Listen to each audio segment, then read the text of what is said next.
नमस्कार, आप देख रहे हैं पहाड़ टीवी। आपके साथ मैं हूं बबीता। रुक करते खबरों का, लेकिन उससे पहले एक नजर आज की हेडलाइंस पर। आज होंगे बाबा केदारनाथ और यमुनोत्री धाम के कपाट बंद। पीएम मोदी के केदारनाथ दौरे पर पूर्व सीएम हरीश रावत ने खड़े किए कई सवाल। दीपावली की रात हरिद्वार के ज्वालापुर स्थित धीरवाली क्षेत्र में पटाखे चलाने को लेकर दो समुदाय में हुआ विवाद, एक व्यक्ति को आई मामूली चोटें। उत्तराखंड के पूर्व सीएम हरीश रावत ने पीएम मोदी के केदारनाथ दौरे पर सवाल खड़े किए हैं। हरीश रावत ने कहा कि भाजपा का अहंकार केदारनाथ गया है और अहंकार को भगवान शिव स्वीकार नहीं करते। भगवान शिव के लिए सभी लोग एक समान हैं। पीएम मोदी वहां साधारण रूप से जाते तो बेहतर होता, लेकिन वो तो कैमरों के साथ सिर्फ प्रसारण के लिए गए हैं। हरीश रावत ने यह भी कहा कि केदारनाथ में जिन कार्यों का लोकार्पण पीएम मोदी ने किया है वो सब कार्य कांग्रेस सरकार ने किए हैं। अभी भी वहां कई कार्य अधूरे हैं जिन्हें भाजपा सरकार नहीं आने वाले समय में कांग्रेस ही पूरा करवाएगी। जो केदारनाथ के अधूरे काम हैं, 5-6 काम अधूरे हैं जो हमने गिनाए हैं, उनको पूरा करें। उनके लिए पैसा मंजूर करते, पूरा तो वो नहीं कर सकते। पूरा तो अब कांग्रेस की सरकार ही करेगी, ये तो कुछ कर नहीं सकते। अभी तो हमारी बनाई हुई चीज़ों के ईंट बदलने के काम का वो शिलान्यास या लोकार्पण कर रहे हैं। हम उनकी सद्बुद्धि के लिए कर रहे हैं और वो जनता को अपना अहंकार दिखा रहे हैं कि देखो हमारा अहंकार है, हम चाहें तो परंपराओं के विपरीत भी केदारनाथ में सब कुछ कर सकते हैं। केदारनाथ में आप जानते हैं कि कैमरा और दूसरी चीज़ें, उसका इस तरीके से प्रसारण, ये सब जो कुछ भी है बाहर है। वहाँ जब भोलेनाथ के पास जाते हैं तो हर व्यक्ति जो है साधारण होता है, साधारण मानव होता है, लेकिन वहाँ अहंकार जा रहा है। मतलब अहंकार को शिव ने, मतलब माना जाए कि अहंकार को शिव ने कभी स्वीकार नहीं। केदारनाथ में अहंकार का प्रदर्शन करने के लिए गए हैं और उस प्रदर्शन का सब प्रसारण हो रहा है, तो उसके लिए गए हैं। जोशीमठ पहुंची टिहरी सांसद रानी राजलक्ष्मी शाह ने कहा कि मोदी ग्लोबल लीडर के रूप में उभर कर देश दुनिया के सामने आए हैं, जिस कारण से पूरी दुनिया में भारत की स्थिति और मजबूत हुई है। उन्होंने कहा कि सरहदों के साथ ही देश अंतर्राष्ट्रीय और आंतरिक मामलों में भी मजबूत हुआ है, जो किसी भी विकासशील राष्ट्र के लिए आवश्यक है। जोशीमठ के ज्योतेश्वर महादेव, जहां पर आदि शंकराचार्य को ज्ञान ज्योति प्राप्त हुई थी, और उसके बाद उन्होंने बद्रीनाथ धाम की पुनः स्थापना और 4 धामों में 4 पीठों की स्थापना कर हिंदू धर्म का प्रसार शुरू किया था। आपको बता दें कि प्रधानमंत्री मोदी के केदारनाथ धाम से लाइव वीडियो प्रसारण को सुनने भारी संख्या में भाजपा स्थानीय लोग मौजूद रहे। इसी कार्यक्रम के परिप्रेक्ष्य में जोशीमठ पहुंची राजलक्ष्मी शाह ने कहा कि मोदी के नेतृत्व में देश तेजी से विकास कर रहा है। उन्होंने कहा कि वर्ष 2013 में जब केदारनाथ में जल प्रलय आई थी तो किसी ने नहीं सोचा था कि केदारनाथ का पूर्ण निर्माण भी हो सकता है, लेकिन ये प्रधानमंत्री मोदी का ही विजन है कि आज नई केदारपुरी बस कर तैयार हो रही है। उन्होंने कहा कि बद्रीनाथ भी जल्द दिव्य और भव्य रूप से सामने आएगा।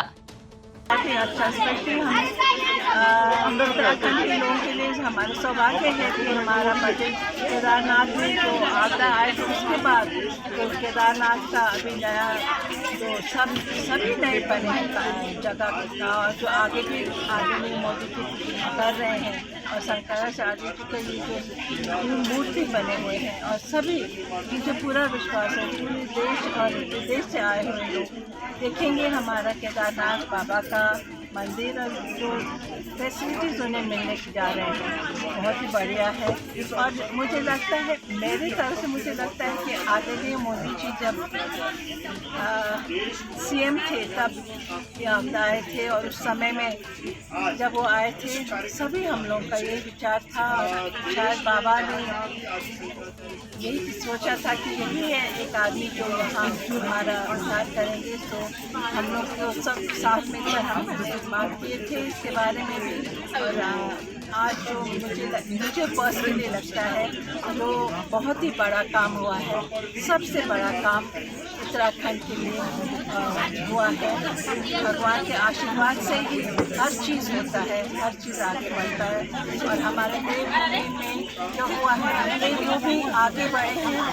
मैं सबसे ज़्यादा धन्यवाद देना चाहती हूँ हमारे प्राइम मिनिस्टर साहब को, हमारे मोदी जी को, क्योंकि हमारे लोग थे और जो बाहर से आए लोगों ने जो उस समय आपदा में बिताए हैं और जो दुर्भाग्य हुआ है, आज ये देखकर बहुत शायद हम सब बहुत खुशी हैं कि आगे हमारे केदारनाथ धाम से आगे बढ़े हैं और हम सभी को, और मुझे ये भी लगता है जिन्हों का, क्योंकि मैंने भी खुद देखे हैं उस समय में क्या था और हम लोग सभी किस तरह से हम लोग उदास थे, और आज हम कितना खुश हैं।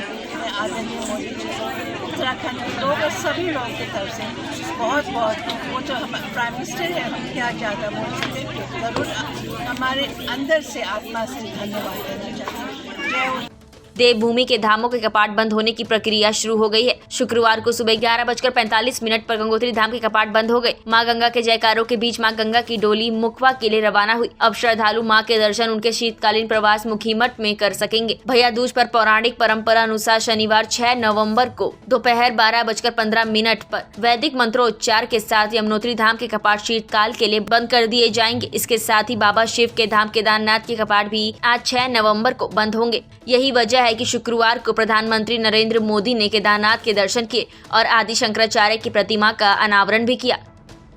बीती दिवाली की रात को लक्सर क्षेत्र के मिर्जापुर सादात गांव में पटाखे चलाने को लेकर दो पक्षों में विवाद हो गया था। ये विवाद बढ़ते बढ़ते इतना बड़ा कि बात मारपीट तक जा पहुंची। इस दौरान कल सुबह दोनों पक्षों की ओर से काफी देर तक लाठी डंडे जमकर चले। इसके चलते दोनों पक्षों के दर्जनों लोग घायल हो गए। घायल जब इलाज के लिए खानपुर के सरकारी अस्पताल पहुंचे, वहां ड्यूटी से डॉक्टर नदारत मिले, जबकि हाल में डीएम हरिद्वार ने इसी अस्पताल के डॉक्टरों और कई स्टाफ पर ड्यूटी पर मौजूद न मिलने के कारण बड़ी कार्रवाई की थी। लेकिन डीएम द्वारा की गई इस कार्यवाही से खानपुर के सरकारी अस्पताल के डॉक्टरों और स्टाफ पर कोई फर्क नहीं पड़ा। कल इस सरकारी अस्पताल में दोपहर तक डॉक्टर नदारत थे, जिसके बाद डॉक्टर को फोन किया गया तो 12:30 बजे डॉक्टर सुषमा अस्पताल पहुंची। सवाल पूछने पर खानपुर सीएचसी प्रभारी डॉक्टर सुषमा डे ने बताया कि आज जो डॉक्टर ड्यूटी पर होते हुए नदारत मिले हैं, उनके खिलाफ कार्रवाई की जाएगी। वहीं खुद उनके लेट आने पर उन्होंने कहा वह इमरजेंसी ड्यूटी पर आई है। तो हमारा वैसे भी जीएच का था, हमारा तो पहले भी जीएच लिखा हुआ था। आज इमरजेंसी ड्यूटी अभी चल रही है। इमरजेंसी ड्यूटी के लिए जिन डॉक्टर को यहाँ पे, डॉक्टर शौर्य को यहाँ पे आज के लिए कहा गया था, वो उसके लिए मुझे पूर्व सूचना उन्होंने कुछ नहीं दी थी कि आज वो नहीं आएंगे। तो उनके लिए हम उनका स्पष्टीकरण मांगेंगे कि क्यों नहीं आया। सरकार कहती है कि 24 घंटे की सेवा देंगे, तो उसमें क्या कहना है? नहीं, यहाँ पे ये जो सीएचसी जो है हम लोगों का जो सीएचसी ये है 10 बेडेड हॉस्पिटल है, सीएचसी 1 है। तो यहाँ पर ये 24 घंटा यहाँ पर ये नहीं चलता है, क्योंकि यहाँ पे स्टाफ नर्स नहीं है। फार्मासिस्ट एक है, एक अगर फार्मासिस्ट सुबह 6 घंटे का जॉब करेगा तो उससे हम नहीं उम्मीद कर सकते हैं कि वो इवनिंग ड्यूटी भी करे और नाइट ड्यूटी भी करे। तो जितना हमें मानव संसाधन या एचआर चाहिए उस हिसाब से यहाँ पर नहीं है।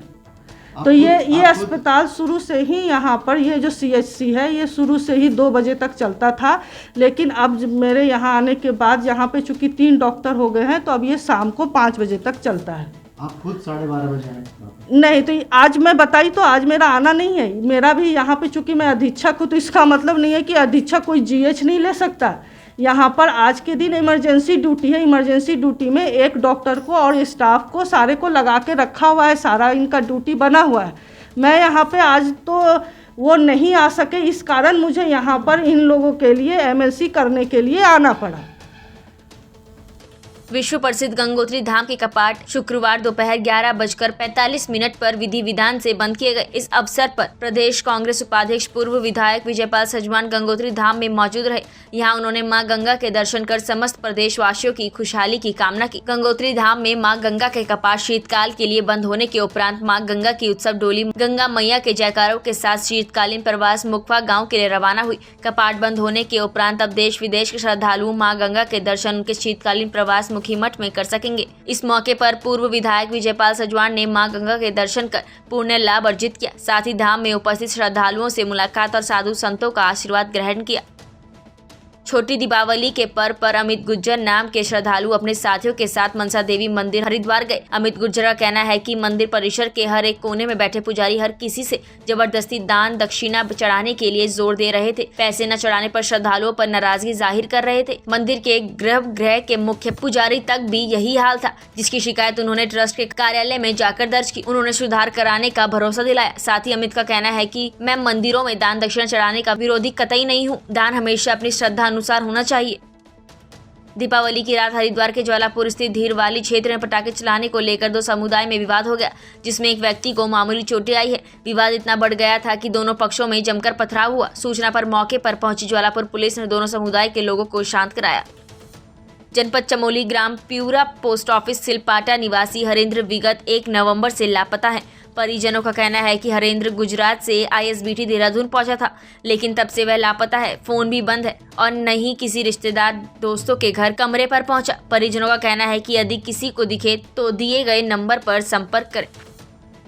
पत्रकार उमेश कुमार रुड़की के ढंढेरा में 21,000 दीपक जलाकर 9 नवंबर को उत्तराखंड राज्य स्थापना दिवस मनाएंगे, जिसको लेकर अब देश के नामचीन हस्तियों के बधाई संदेश आने लगे हैं। पत्रकार उमेश कुमार ने बताया कि उत्तराखंड राज्य बनाने को लेकर उत्तराखंड के कई भाई और बहनों ने शहादत दी है, कई बड़ी बड़ी लड़ाइयां लड़ी हैं। इस दौरान शहीद हुए आंदोलनकारियों की याद में 21,000 दीपक जलाकर उत्तराखंड राज्य स्थापना दिवस मनाया जाएगा। उन्होंने बताया देश के बॉलीवुड इंडस्ट्रियलिस्ट और क्रिकेट से जुड़े कई नामचीन हस्तियों ने उनको बधाई संदेश देकर उनके द्वारा कराए जा रहे इस पुनीत कार्य के लिए बधाई दी है। ये पहला मौका नहीं है जब ऐसी ऐतिहासिक कार्यक्रम होगा। विगत कई वर्षों से पत्रकार उमेश कुमार द्वारा हर वर्ष 2 अक्टूबर को यूपी के मुजफ्फरनगर के रामपुर तिराहा स्थित उत्तराखंड शहीद स्थल पर पूजा पाठ, हवन और भंडारे के बाद 1 किलोमीटर लंबी तिरंगा यात्रा निकाली जाती है। उन्होंने बताया कि रुड़की के ढंढेरा में भी 9 नवम्बर को 21,000 दीपक जलाकर उत्तराखंड राज्य स्थापना दिवस मनाया जाएगा। इसी के साथ 1 किलोमीटर लंबा तिरंगा भी फहराया जाएगा।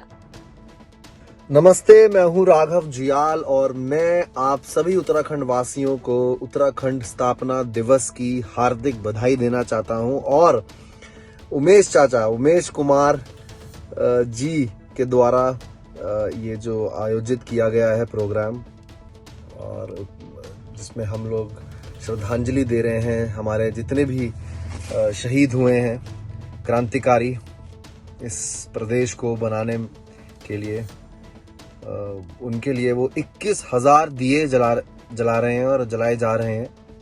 एक बहुत ही एक साइन है ये रिस्पेक्ट का सबके लिए और हमारे शहीदों के लिए जिन्होंने अपनी जान गंवाई इस प्रदेश को बनाने के लिए। Thank you very much. नमस्कार। सबसे पहले तो मैं उत्तराखंड निवासियों को उत्तराखंड स्थापना दिवस की बहुत बहुत शुभकामनाएं देता हूं।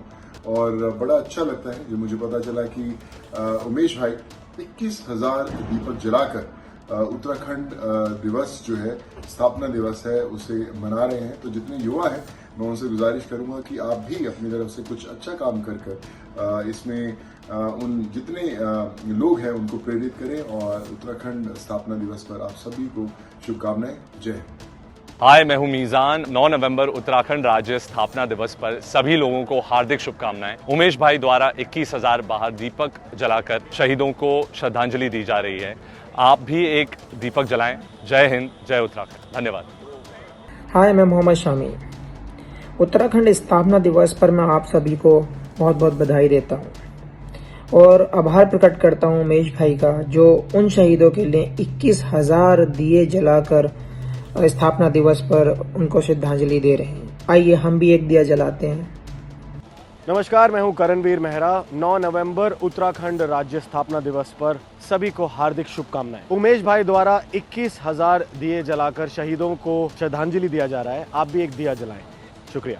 हाय गाइस, मैं हूं करण भाई। 9 नवंबर उत्तराखंड राज्य स्थापना दिवस पर आप सबको हार्दिक शुभकामनाएं। उमेश भाई द्वारा 21,000 दीपक जलाकर शहीदों को श्रद्धांजलि दी जा रही है, तो आप भी प्लीज एक दिया जलाएं। जय हिंद, जय उत्तराखंड। 9 नवंबर उत्तराखंड राज्य स्थापना दिवस पर सभी लोगों को हार्दिक शुभकामनाएं। उमेश भाई द्वारा 21,000 बाहर दीपक जलाकर शहीदों को श्रद्धांजलि दी जा रही है।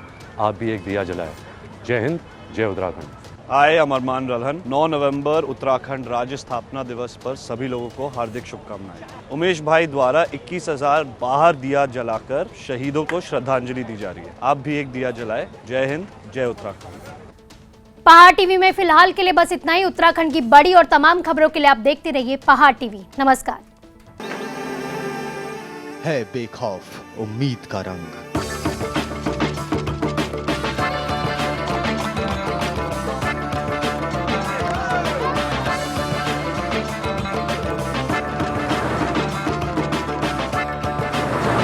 है आस्था भी।